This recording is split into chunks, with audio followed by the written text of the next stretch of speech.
lives are defined by three identities, two of which are fortunately acquired by birth and are a matter of unconditional love and acceptance. The first identity is acquired by where one is born, our motherland. That defines us. So foremost, all of us here, like me, are proud Indians. Second, the family name and upbringing that our parents gave us. Mine is Khan, like some of us are here, I'm sure. I'm very proud of my parents, like all of us are here, I'm sure too. Now to this whole, what I call nonsense, that is happening around me. Once again, it seems like deja vu. I don't even understand the basis of this controversy.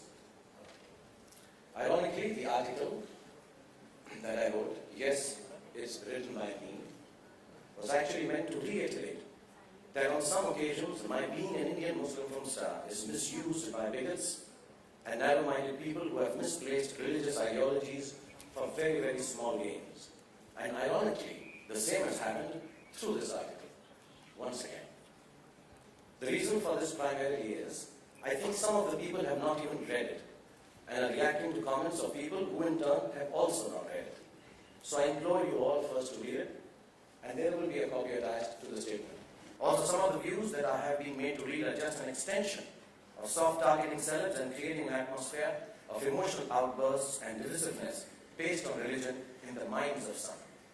I implore everyone to understand that my article is against exactly this kind of giving in to propaganda and aggressiveness. Let's not be misled by tools which use religion as an anchor for unrest and a policy of divide and rule.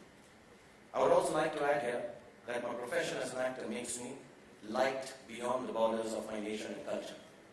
The hugs and love that I'm showered upon by nationalities all around the world make me safe all over the globe, and my safety has genuinely never been a matter of concern to me. And so it should not be a matter of concern to anyone else either. I would like to tell all those who are offering me unsolicited advice that we in India are extremely safe and happy. We have an amazing democratic, free and secular way of life. In the environs that we live here in my country, India, we have no safety issues regarding life or material. As a matter of fact, it is irksome for me to clarify this non-existent issue.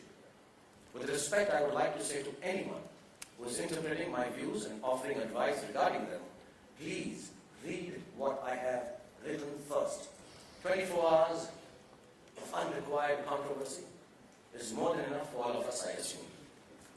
So do not please sensationalize and hence trivialize matters of national interest and religion any further and drag a movie actor in the middle of it all. And let me get back to doing what I do best. That is making movies. Thank you very much, everyone.